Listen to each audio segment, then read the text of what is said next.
Untuk orang yang baru bertobat mengenal Tuhan. Tuhan punya grace, Tuhan punya karunia buat dia. Tapi untuk saudara dan saya yang barangkali lebih bertumbuh di dalam Tuhan, perhatikan bagaimana kamu hidup.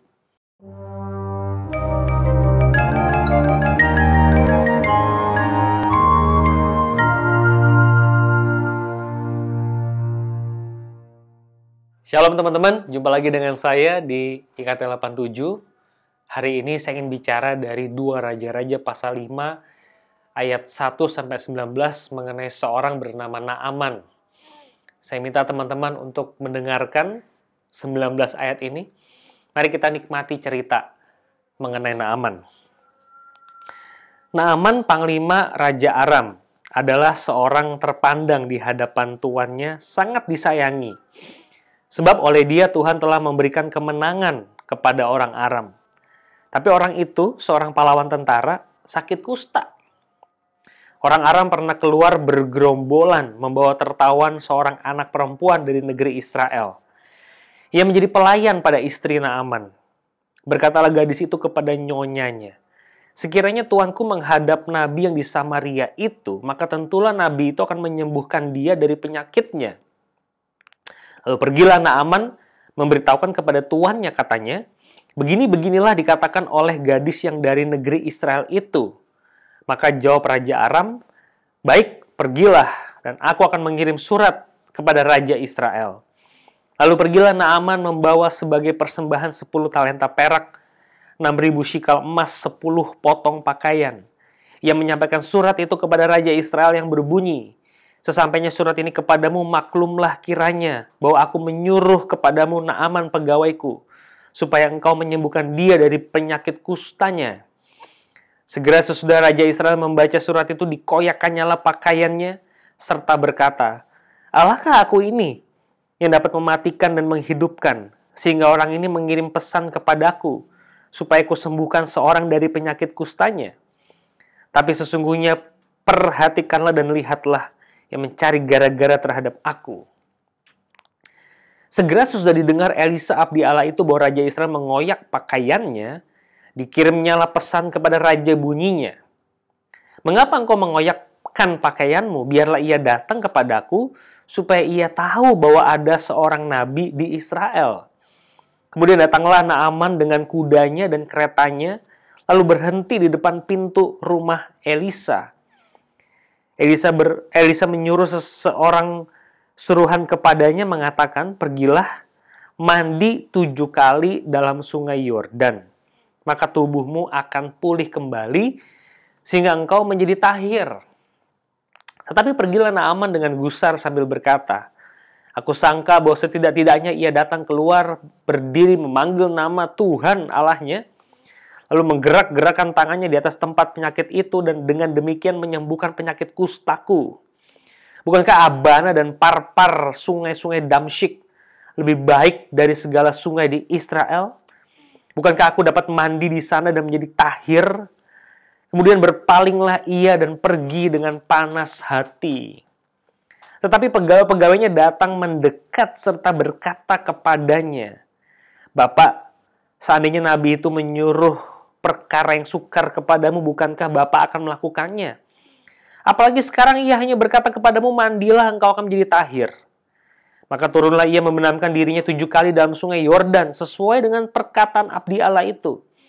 Lalu pulihlah tubuhnya, kembali seperti tubuh seorang anak, dan ia menjadi tahir. Kemudian kembalilah ia dengan seluruh pasukan kepada abdi Allah itu. Setelah sampai, tampillah ia ke depan Elisa dan berkata, "Sekarang aku tahu." Perhatikan kalimat ini, saudara. "Sekarang aku tahu bahwa di seluruh bumi tidak ada Allah kecuali di Israel." Sekarang aku tahu, di seluruh bumi nih, dari Aram sampai Israel, gak ada Allah yang benar kecuali di Israel. Karena itu terimalah kiranya suatu pemberian dari hambamu ini. Tapi Elisa menjawab, "Demi Tuhan yang hidup, yang di hadapannya aku menjadi pelayan, sesungguhnya aku tidak akan menerima apa-apa." Dan walaupun Naaman mendesak supaya menerima, ia tetap menolak. Akhirnya berkatalah Naaman, "Jikalau demikian, biarlah diberikan kepada hambamu ini tanah." Jadi Naaman minta tanah sebanyak muatan sepasang bagal. Sebab hambamu ini tidak lagi akan mempersembahkan korban bakaran atau korban sembelihan kepada Allah lain, kecuali kepada Tuhan. Dan kiranya Tuhan mengampuni hambamu dalam perkara yang berikut apabila tuanku masuk ke kuil Rimon untuk sujud menyembah di sana dan aku menjadi pengapitnya, sehingga aku harus ikut sujud menyembah dalam kuil Rimon itu. Kiranya Tuhan mengampuni hambamu ini dalam hal ini. Maka berkatalah Elisa kepadanya, "Pergilah dengan selamat." Saudara, perhatikan kalimat dari Naaman ketika dia sembuh dari penyakit kustanya. Dia habis berendam 7 kali, masuk keluar 7 kali sembuh. Tadinya dia jengkel sebab sungai di Aram, sungai Parpar, lebih bersih daripada sungai Yordan yang ada di Israel. Tapi pegawainya bilang, "Ini kan cuma perkara mudah, engkau tidak mau melakukan?" Akhirnya cemplung dirinya ke bawah 7 kali, sampai akhirnya dia sembuh. Setelah Naaman sembuh, Naaman mengatakan kalimat, "Sekarang taulah aku, di seluruh bumi tidak ada Allah kecuali di Israel."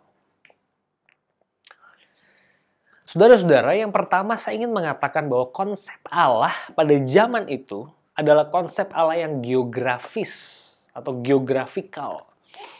Allah di Israel ada, Allah di Aram ada, Allah di Mesir ada.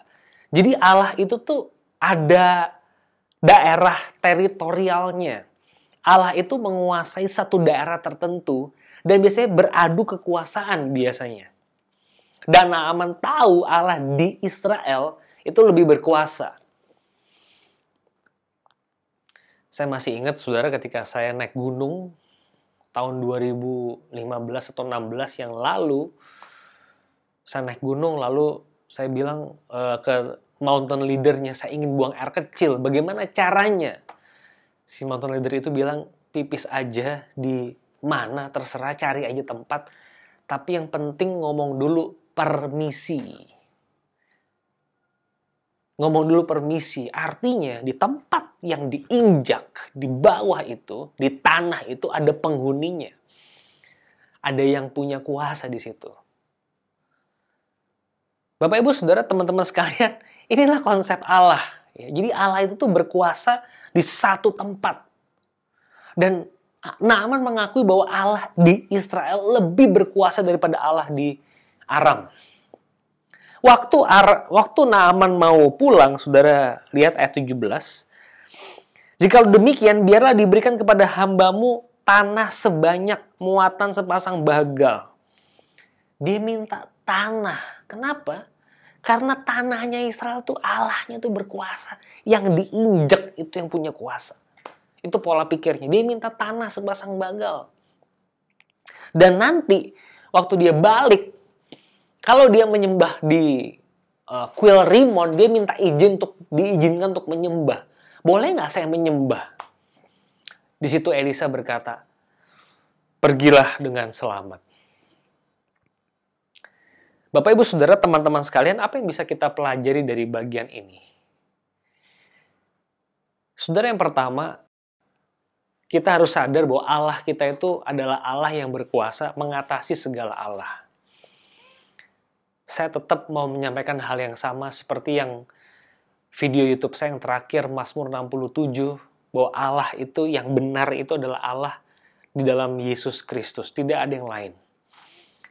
2 Raja-Raja pasal yang kelima, Naaman, konsep Allah yang geografikal pun mengamini bahwa tidak ada Allah kecuali di Israel. Ini Allah yang berkuasa.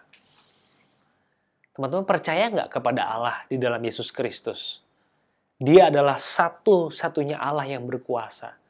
Dia adalah Allah Bapa mengaruniakan kepada Yesus nama di atas segala nama.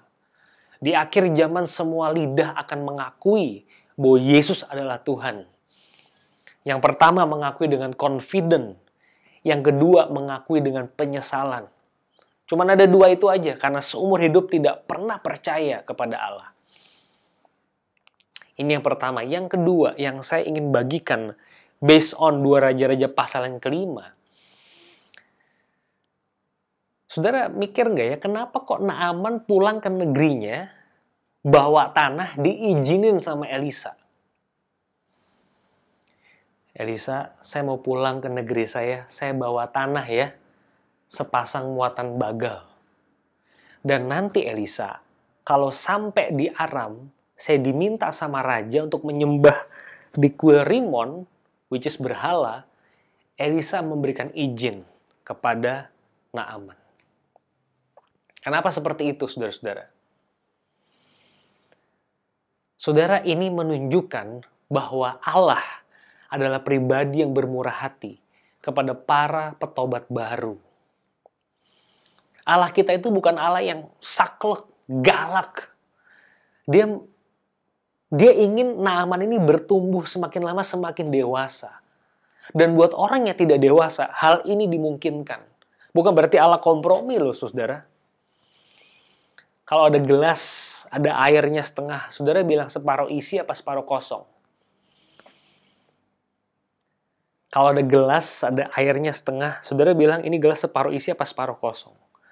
Begitulah Allah kepada Naaman. Elisa tidak menghakimi Naaman. Elisa bilang, pergilah dengan selamat. Untuk orang yang baru bertobat mengenal Tuhan. Tuhan punya grace, Tuhan punya karunia buat dia.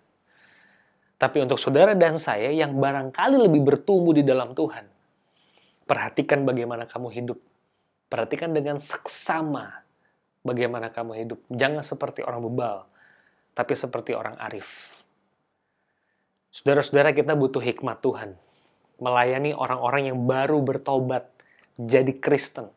Yang baru jadi orang Kristen, ikut hidup dalam kehidupan Kristen. Kita perlu hikmat dari Tuhan. Tuhan bermurah hati. Kenapa kita nggak bermurah hati? Selamat berefleksi, teman-teman. Tuhan memberkati.